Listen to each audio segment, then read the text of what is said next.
sakto! Sige, kubaran na yan! Kape! Ito dapat!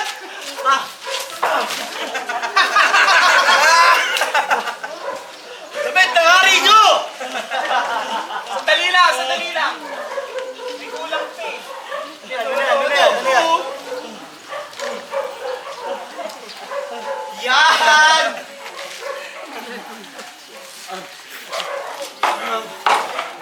Yan! Pakon nyo na yan! Pakon nyo na yan! Pakon nyo na yan! Pakon na yan!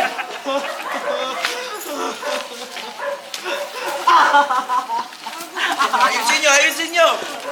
Hinihintay ko eh.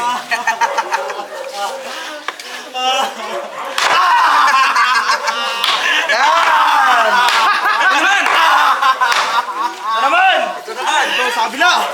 Patawarin mo sila!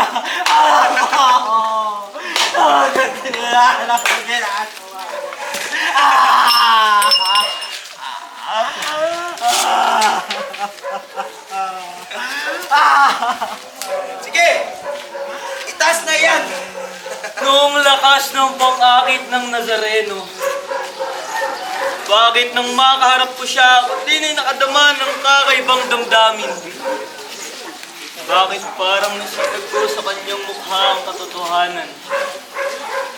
Yung mga kasagutan sa tanong niya, at ang mga kwentong kababalaghang likha niya.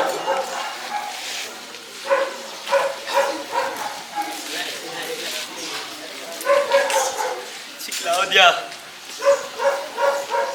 Mahal na asawa ko si Claudia.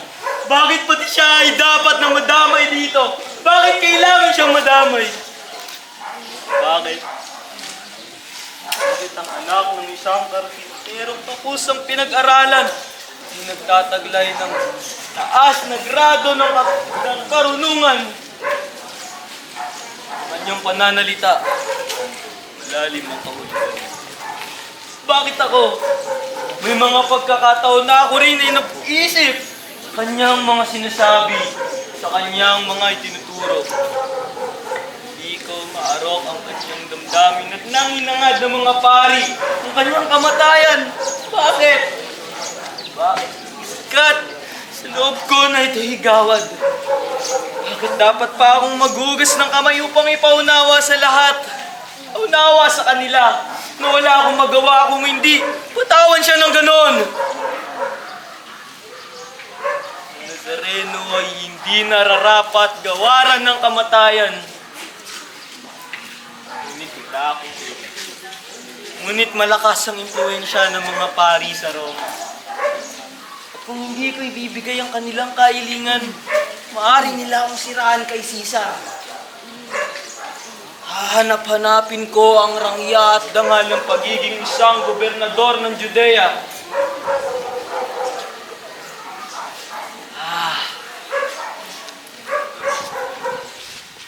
Ang tronong ito.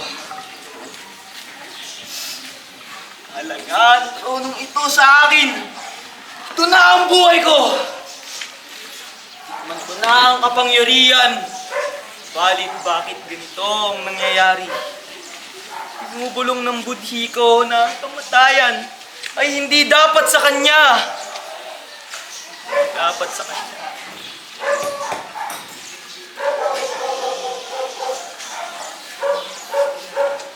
Bakit?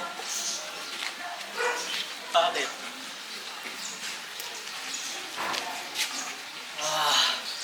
Kapangyarihan. Ang kapangyarihan at ang rangya at ang dangal. Napakalakas ng iyong pang-akit. Balit, wala akong maramdaman. Subalit bakit ganito ang aking nararamdaman? Nawala. Asawa kong si Claudia. Nawala ang minamahal kong si Claudia. Nazareno! Anong gulo? Anong gulo itong dinala mo sa buhay ko?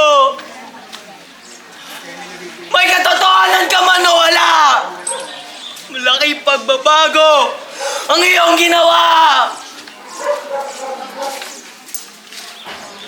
Pangyarihan, patahimikan ng budhi. Yun ba ang mahalaga?